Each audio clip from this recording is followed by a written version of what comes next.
I suppose the four syllables Casablanca make you break out in a rash because everybody talks to you about it. And I remember a story you told when a show we did one time before. Well, the incredible fact that you didn't know which man you were going to win in the end, of course, is astonishing. And I know I'm sure you're tired of hearing it. And do I remember correctly that the director, was that Michael Curtiz? Yes. Said to you, just sort of play in the middle? Yes, yes. Because you didn't know which man you were... Don't give too much to one or the other, because they hadn't decided which man she actually was in love with. It sounds unbelievable, but we were going to do two ends. We were going to shoot both ends. That I go with the husband and that I stay with Humphrey in Casablanca, and find some reason the husband leaves alone. We never knew what we were doing from one day to the other, so it seems very strange that that picture, of all pictures that were much better organized and written, that one with all the confusion and script written day by day, and Humphrey Bogart was very bad humor because he never knew what he was going to do next. That one became a classic. And looks now like a perfect model is worked out as a Hitchcock film. Yes, doesn't it? Is there any truth to the rumor that you and Bogey, as I like to call him, having never met him, actually sat in the commissary saying, how are we going to get out of this turkey? It's going to ruin both our careers. Well, I'm sure that we talked about it, but he usually didn't talk to anyone except the producer and the director, and then he was always bawling them out for something. He was angry all the time. He didn't talk much to me. Really? No, I couldn't. What could I do to help him? Was he unapproachable? Couldn't rewrite the dialogue. He couldn't break the ice with the... No. I mean, no, was he a forbidding personality in that way? Hard to get? Yes, he was very much by himself, and very much, if he talked to anybody, that was to the director and to the producer, discussing this terrible mess we were in.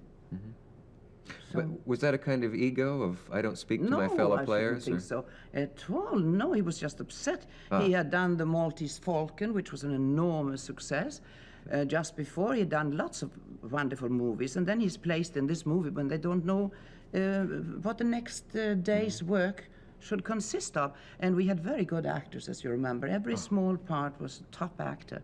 And I think that helped an awful lot to put it all together, because the actors were so good.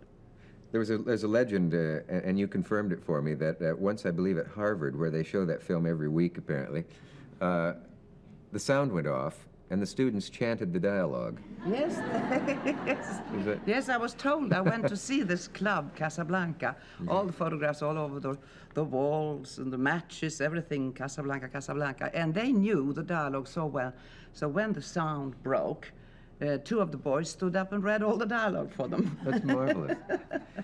Can you tell me anything about Claude Rains? Does he know how much we film fans loved him? I wonder, did he? I don't know if Was he a happy man? I didn't get to know him either. Yeah. There are some people that you always stay kind of, it's working and you read the dialogue, and it's not that they're show off or stand off or whatever you want to call it. They just want to have their private life. They pull down a curtain. They are on this side, you are there. They'll put up the curtain a little bit to act with you, but then down it goes again. You never get to know them privately. I never got to know Leslie Howard privately, that I worked with, my first leading man in Intermezzo. There are many like that. But the life of Hollywood Claude Rains is one of them. He was a fine actor, and I liked him very much. But I can't remember that we ever had dinner together or saw each other privately or went to parties together. I remember Betty Davis saying on a show of mine, somehow when Claude Rains died, she said that seemed to close the door on a certain era of fine screen acting and so on. Well, I guess I agree that he was a great actor, but I hope that the door isn't closed for all the young people that are now trying. No, I think she was talking about how he so symbolized an era for her, and they made so many films together. Yes, maybe they did. So on. Do you buy the idea that the theater is the refuge of the unhappy child? In looking back into your early life, everybody close to you died. Yes. Your parents quite early, then the person who took care of you died, and so on. Yes. Yes, and I was a lonely child and became terribly timid and frightened of other youngsters my age. You see, if you have brothers and sisters, you start at home fighting and going on and talking back and so on. But when you're alone and you are with quite elderly people, because my father was quite old when I was born, and my aunt, then you become very lonely and you become afraid of your own age. They are so much quicker and smarter and all that. And I was also terribly tall and thin and looked like a string bean. And I blushed terribly easily, which made the other kids in school laugh at me. And that made me even more afraid. Then you go home and you invent your characters. Your imagination starts to work. And I read a lot of plays, and I played all the characters, and I wasn't afraid to say that dialogue, because that wasn't me, that was them. So it was an escape and a refuge in that way. Yes, I think many actors are not always what one would think, extroverts and what. There's so many of them that just are so shy and just want to sit alone in a corner of a restaurant and eat their meal and not be seen or heard, and they don't like people to come up and ask for autographs and things like that. They're embarrassed. Yeah. You know, I cringe whenever I see you. Oh, really? Yes. What is it? You must wonder what that is. Well, a year ago I took over a part on Broadway, and having decided I don't care what they do to me, I'm just going to do this because I want to do it, and I can always go back. I have my other job. And you came on the first night. I don't know how I will ever forgive you for that. And you came backstage and did not even seem to be ashamed that you knew me particularly. But I want you to know how much better I got. Weeks and months. That's really a startling thing, though, when someone, if I had known you were out there, of course, I probably would have done it in Japanese or something. But it was strange. Well, but it brings me to a point. Why couldn't you and I make a romantic movie now? Yes, well, I asked the script writers. They don't write anything romantic anymore. Well, and then I think I'm a little too old for you. That's interesting, isn't it? Because someone, I was talking about this once on a show, but if Mia Farrow were in love with Cary Grant, who's what, 70 now? Yes, I don't dare to mention it. On the screen, it would work. I mean, people could believe that. But if a man her age were in love with a 70-year-old woman on the screen, it would be considered grotesque. Why should this be? It's unfair. Well, you're asking me. I don't know. I'm not asking you as a 70-year-old. But we'd better hurry before I get any older, I think. But it is. Is there any underlying reason why there aren't as many great parts for women as it seems in Hollywood? Well, they're coming back now, They are now. It was about 10 years that it was only men. It was really aggravating to go around and look at the advertisement on that. Two men, Robert Redford and Paul Newman, and over here were Lee Marvin. I mean, it was only men. There wasn't a woman mentioned. And I think Barbara Streisand, she's the only one who could hold on her own. She had a movie. But it seemed that all actresses of any age, didn't make any difference what age they were, except very young and beautiful girls. They would get into some James Bond. But actresses just didn't have a chance. And then it changed a little bit with Julia and with The Turning Point, which was women. And I tried to change it myself with Liza Minnelli. We did the movie 2 years ago, but unfortunately that was cut to pieces and became a flop. So I don't think many people saw that. But that was the trend of trying to make two women work together and make it interesting.